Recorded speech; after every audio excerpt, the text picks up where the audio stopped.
Kofi Annan reminds us that all of us have to share the Earth's fragile ecosystems and precious resources, and each of us has a role to play in preserving them. If we are to go on living together on this Earth, we must all be responsible for it. Our ecosystem is vital to the sustainability of all life. It provides us with food, clean air, and fresh water. On this episode of Jamaica Magazine, we look at disaster management and its importance in maintaining the ecosystem, plus the work of the Urban Development Corporation in the Blue Flag certification of beaches, and rediscovering Jamaica's lush green heritage. Then later, have you ever been to Duns River Falls? It's one of many natural resources here for all to enjoy. You'll see why soon. I'm Carrie-Ann Smith.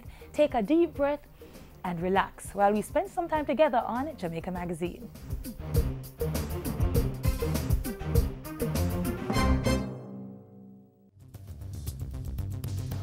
There is no vaccine for the Chikungunya virus. If you've been infected, take paracetamol such as Panadol, Cetamol, and Tylenol to reduce pain and fever.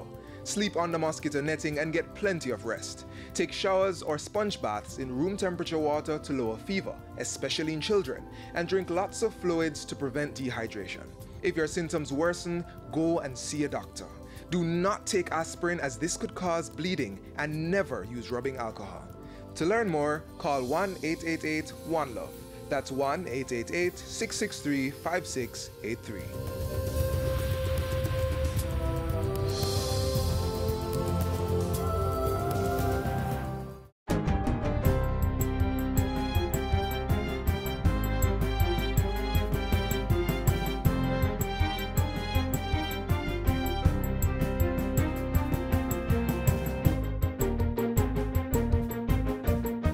Good day, I'm Tamara McHale and this is your GIS News for Monday, February 16.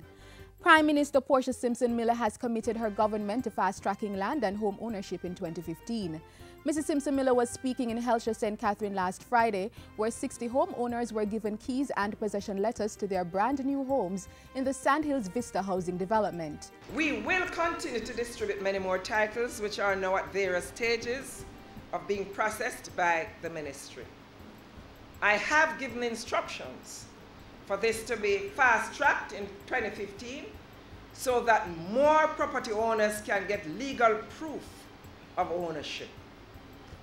That is what I mean by developing an ownership society in Jamaica. The $1.8 billion Sandhills Vista development has 132 bedroom units, 53 bedroom units, and 46 serviced lots. At the handing over ceremony, acting managing director of the NHT, Donald Moore, said in the coming financial year another 6,000 contributors would get loans directly from the trust to buy land or houses or to repair their homes. This is in addition to those contributors who will gain access to their NHT loans through its private sector partners. With the 2015-2016 expenditures and revenues expected to be tabled in Parliament on Thursday, the Finance Minister has affirmed that government will be sticking to its economic reform plans. Despite where we are in the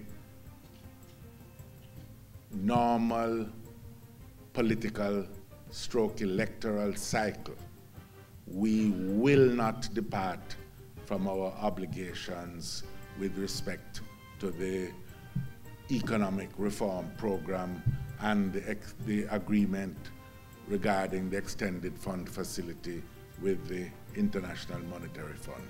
Dr. Phillips adds that government will maintain the 7.5% primary surplus, the debt reduction strategies, and other measures to grow the economy while protecting the most vulnerable. In the meantime, financial analyst Dennis Chung says there are positive expectations for the economy in the next fiscal year. I think the year that we're going through now is really a period of adjustment. A lot of investments have been made, which I think are going to start paying off. And therefore, I think that you're going to start seeing some greater expenditure on behalf of consumers because unemployment is going down. The Statistical Institute of Jamaica indicated recently that the unemployment rate for October 2014 was 14.2%, 0.5% lower than the corresponding period in 2013. Government has suspended the search facility of the National Collateral Registry until further notice. All other aspects of the registry will remain operational. That instruction came from Industry Minister Anthony Hilton following concerns raised in the media over public disclosure of personal information on the credit registry. The registry is maintained by the company's Office of Jamaica, but is operated by the banks. Minister Hilton points out that the information posted about borrowers and their loans is not uploaded by the government, but rather by the banks or other financial institutions. The suspension of the registry is to facilitate further consultations with relevant stakeholders, after which a decision will be made to safeguard information. The Ministry of Labour and Social Security is undertaking a number of projects to promote safety and protect workers from discrimination. Director of Occupational Safety and Health in the ministry, Robert Chung, says the ministry hopes to roll out the programs in the public sector soon. We also have programs that we are now implementing in the private sector side of it. So this program has a two-pronged, twofold portfolio that we are working on simultaneously. Mr. Chung was speaking at a recent JIS think tank. He said the Safe Worker program had 7 components that were designed to prevent accidents in the workplace and address stigma and discrimination against persons with HIV/AIDS and other illnesses. And finally, members of the public can now enjoy unique aspects of Jamaica's rich intangible cultural heritage, which have been documented by the African Caribbean Institute of Jamaica (ACIJ) and the Jamaica Memory Bank (JMB). An exhibition of the works was recently launched by Youth and Culture Minister Lisa Hanna. If we don't register it and formalize it, a lot of what is happening in terms of globalization, 20 years from now, you might not have anything that reminds a young person about what it is. The exhibition may be viewed at the ACIJ JMB Library in downtown Kingston. It's open to the public from 9 a.m. to 4:30 p.m. Mondays to Thursdays and from 9 a.m. to 3:30 p.m. on Fridays. The ACIJJMB is a division of the Institute of Jamaica.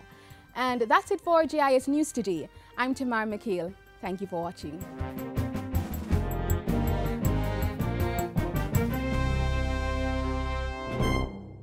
Don't make diseases spread. Wash your hands with soap and water instead. Wash them regular or use a hand sanitizer. Make sure the germs them dead. Touching your eyes or your mouth or your nose. Wash your hands before you do things like those. After you use the bathroom before preparing food, come on, wash your hand them clean. Disasters affect us all, and at times the damage to our ecosystem is irreparable. But there are measures we can take to mitigate these effects. In our next feature, we take a look at how we should be proactive in managing disasters.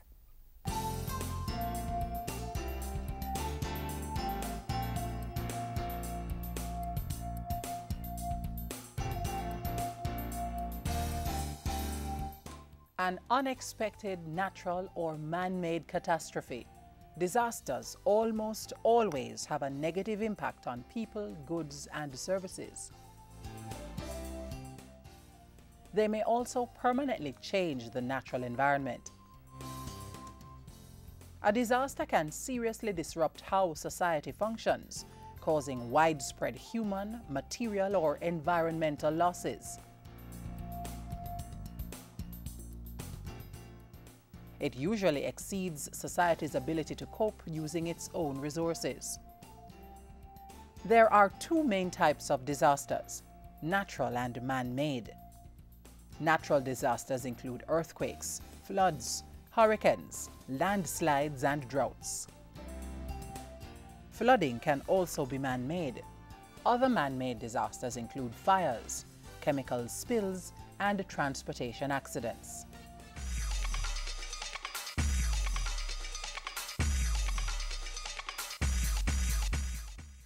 Damage by disasters is sometimes immeasurable and may vary depending on the geographical location, climate, soil type, and degree of vulnerability.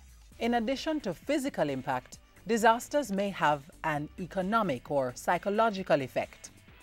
Physical effects include death, injury, food scarcity, homelessness, disease outbreak, and the displacement of the population.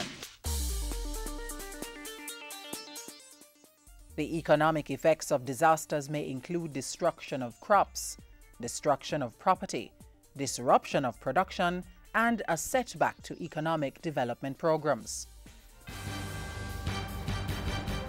The psychological effect of disasters may include the loss of spirit and low morale among citizens, the trauma of displacement, and the loss of faith in the future.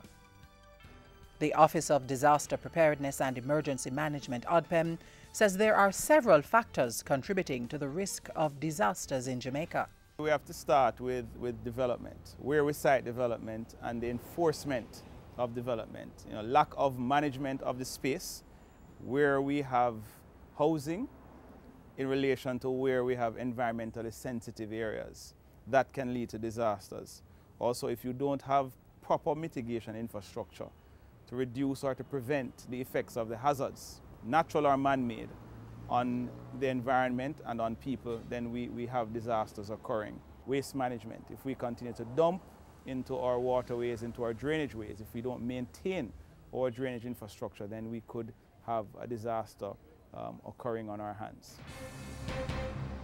Over the years, disasters have caused billions of dollars in losses, especially in the agriculture sector.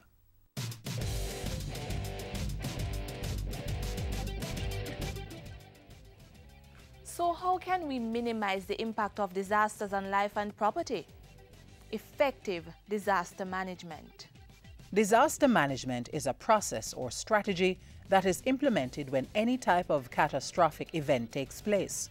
It involves the management of both the risk and consequences of an event. Disaster management may be initiated when anything threatens to disrupt normal operations or puts the lives of human beings at risk. The main purpose being to allow those affected to overcome adverse effects and return to normal functions as quickly as possible.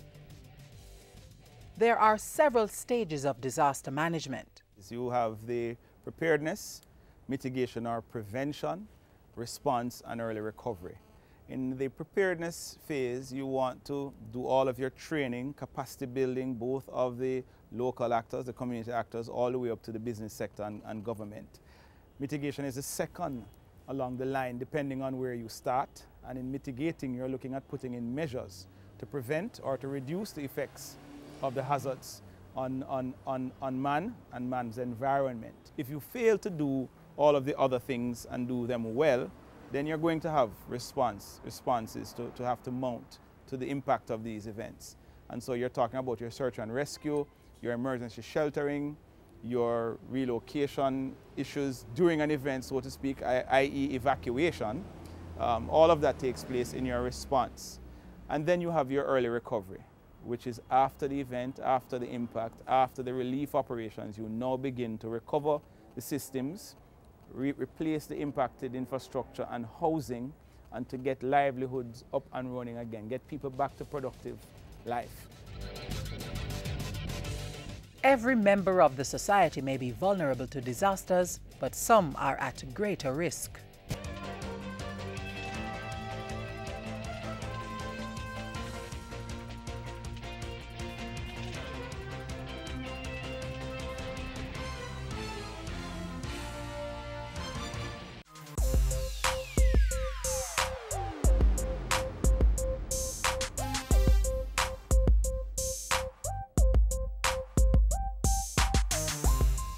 The Urban Development Corporation has taken a proactive approach towards ensuring that coastal recreational facilities in Jamaica are maintained in harmony with our ecosystem.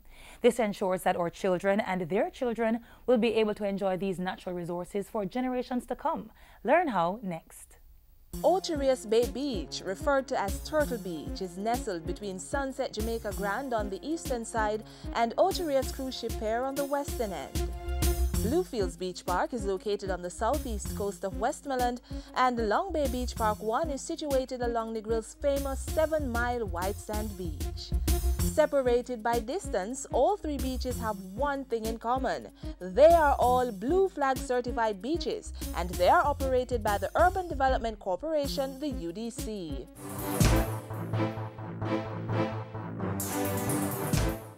What exactly does it mean to be Blue Flag certified? Blue Flag is a coastal resource management tool, and it is administered under the Foundation for Environmental Education, and that's FEE, and it is awarded to 4,200 beaches and marinas worldwide. What NEPT does, and Blue Flag in general does, is that we work with beaches and marinas to ensure sustainable development. The corporation received Blue Flag certification for all 3 beaches on November 1, 2010 at the official start of the Blue Flag 2010-2011 season. The certification was presented by the Blue Flag National Operator, the Negril Area Environmental Protection Trust, NEPT. We found that UDC, they have some of the best kept beaches. The facilities are in tip-top shape. For example, they have the lifeguards, they have the first aid equipment. Basically, they were on par with what we were looking for, all the criteria that NEPT was looking for, and FEE for Blue Flag. UDC had it in place. Getting these facilities up to Blue Flag standard requires hard work. So the UDC, through its Natural Resources Management and Environmental Planning Department, NRMEP, ensures that these beaches and all UDC attractions meet strict environmental guidelines. At all of our UDC attractions, we implement an environmental monitoring program, which is very extensive. It includes water quality monitoring, environmental monitoring, as well as an annual audit, which is used to give to the management team more information as how to improve the product. Throughout 2011, the corporation has rolled out several programs at all 3 Blue Flag certified beaches. We have modified our environmental monitoring program to meet the requirements of this international certifications. So far, we have changed the management structure of the beaches to have a more multi-stakeholder input.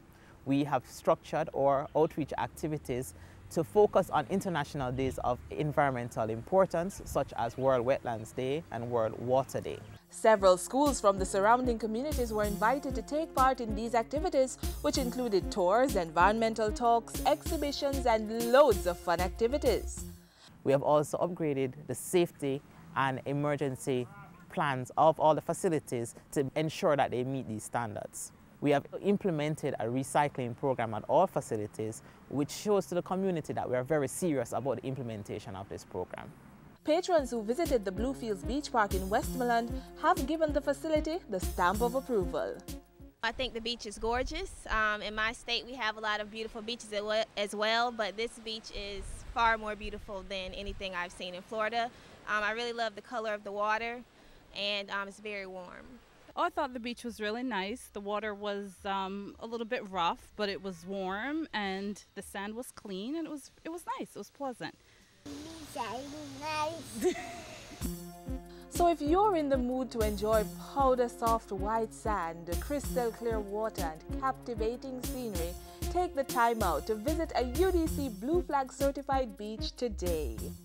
The public can rest assured that when they visit the UDC's Blue Flag certified beaches, that they can expect water of the highest quality and facilities that are of an international standard. For further information on the development projects being carried out by the UDC, you may call 922-831-024 or visit their website at www.udcja.com or their information center on the ground floor, Kingston Mall, downtown Kingston.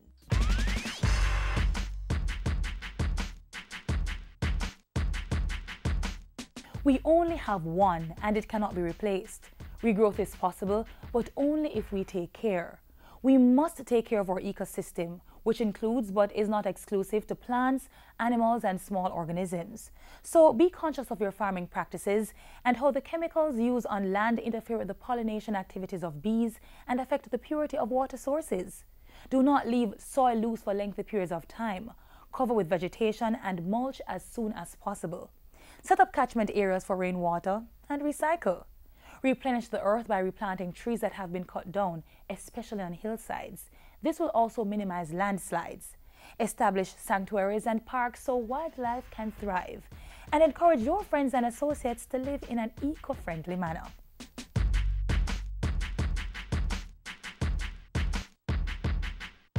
Forests act as watersheds, host a variety of life forms, and assist in climate control and purification of the atmosphere. Jamaica's forests provide a treasure chest of greenery, offering recreational research and economical opportunities for citizens and visitors.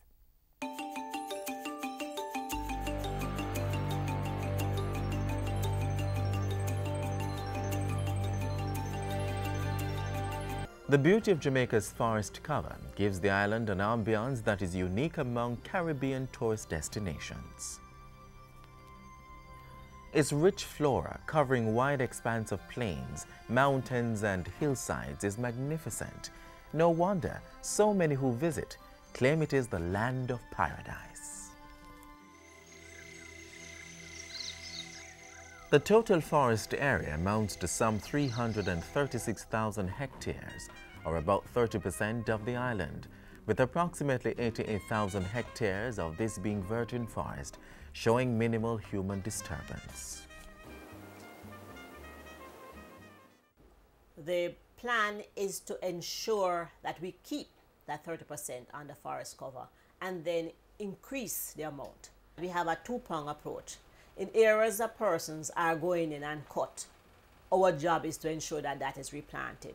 In areas where you have industry and activities that require the removal of forest cover, we encourage those entities, for example, the bauxite company, to replant areas back in forests. So you get what we classify as a no net loss in forests.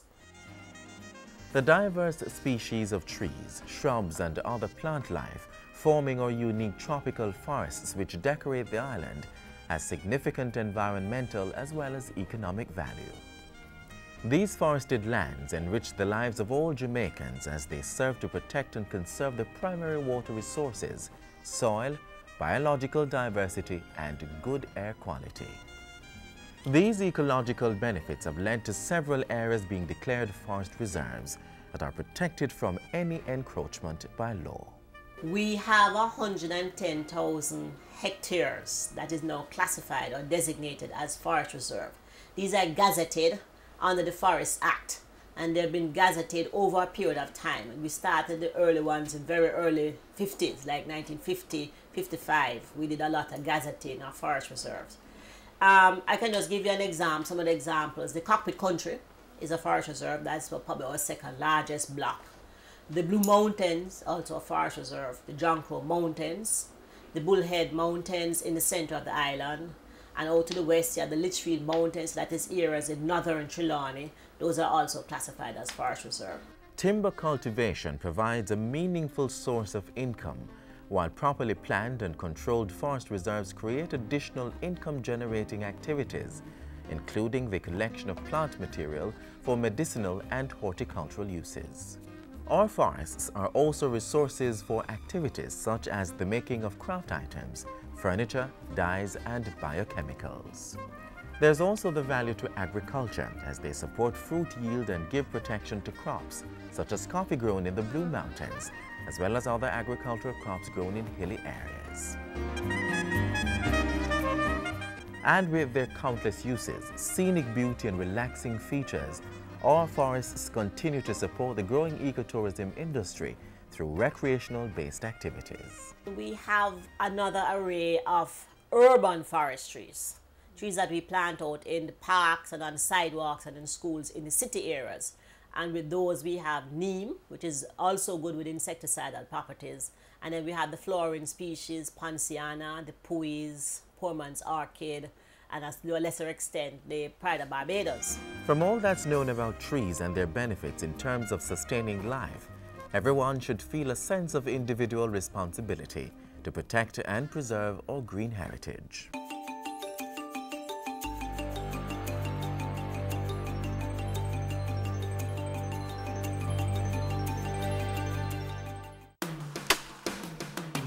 Bamboo growers, companies involved in the manufacturing of bamboo products. Get registered with the Bureau of Standards Jamaica.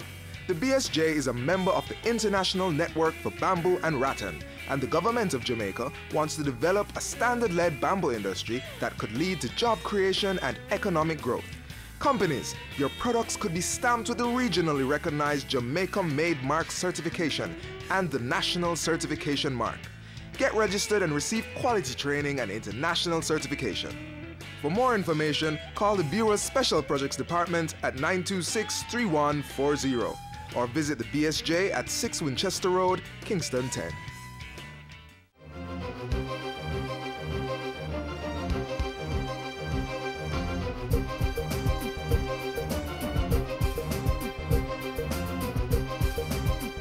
Our ecosystem has gifted us with a national treasure, the Duns River Falls and Park. Despite the expansion and upgrading of its facilities, the charm and source of its attraction have remained untouched.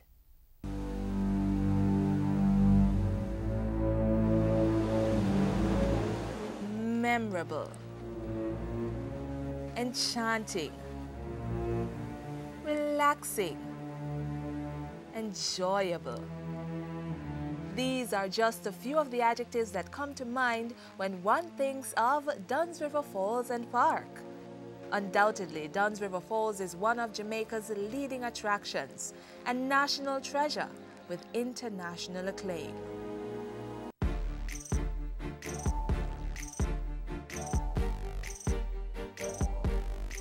It comes as no surprise that the attraction, which is located in Ocho-Rios and managed by the St. Anne Development Company SADCO on behalf of the Urban Development Corporation UDC, keeps receiving international awards. The most recent, a World Traveler Award.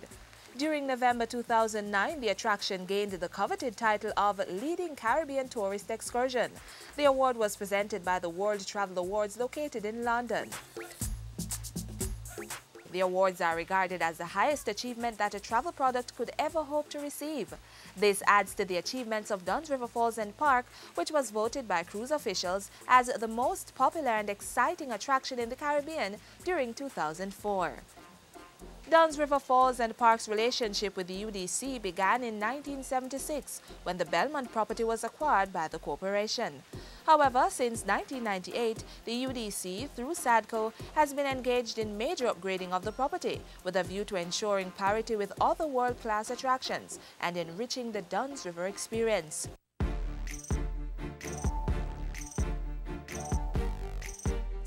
Improvements have included the creation of a central garden and picnic areas, construction of a ticket office and entry courtyard, bus and car park, administrative office, staff and nurses facilities. A jetty and ticketing office was also constructed to facilitate arrivals by boat. The upgrading of the property has no doubt contributed to making the attraction a magnet for tourists and locals. In the financial year 2008 to 2009, the attraction received approximately 786,147 visitors. But why do visitors leave their homes to visit the attraction? That's like the most exciting thing to do here. We had a blast at Duns River Falls, Ocho-Rios, Jamaica. We climbed up the Duns River Falls and got wet and had a good time. I loved it. Errol Hall, manager of Duns River Falls and Park, tells us about several exciting features. We have approximately 250 meters of white sand beach, but when you come to Duns River, it's not all about climbing the falls. You can come and have a picnic, have a great time on the beach for the entire day. The facility also contributes extensively to economic development in St. Anne. We also have benefits to the small traders who come in here, and we employ up here in excess of 300 people. And, additionally, we do outsourcing for other employment. So we contribute significantly to the development of Ocho-Rios and St. Anne. If you have never been to Duns River Falls or you are longing to enjoy the experience once again, come visit the attraction. The current local rates are $300 for Jamaicans under 12 years old and $600 for persons over 12 years, while the overseas rates are $12 and $15 respectively. SADCO and the UDC remain committed to providing world-class recreational facilities at affordable rates for all its visitors.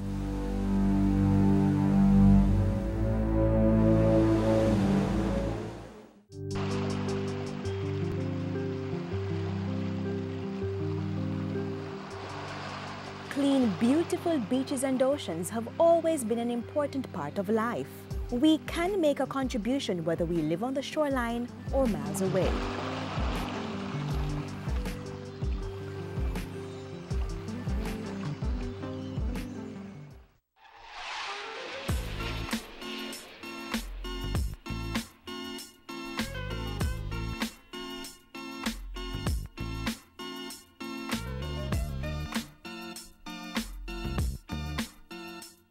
Visit our Facebook page or send us a tweet to share how you are preserving the ecosystem.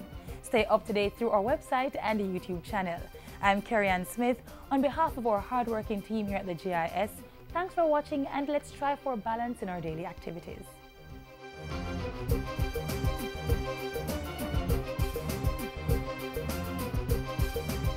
This has been a production of the Jamaica Information Service, the voice of Jamaica.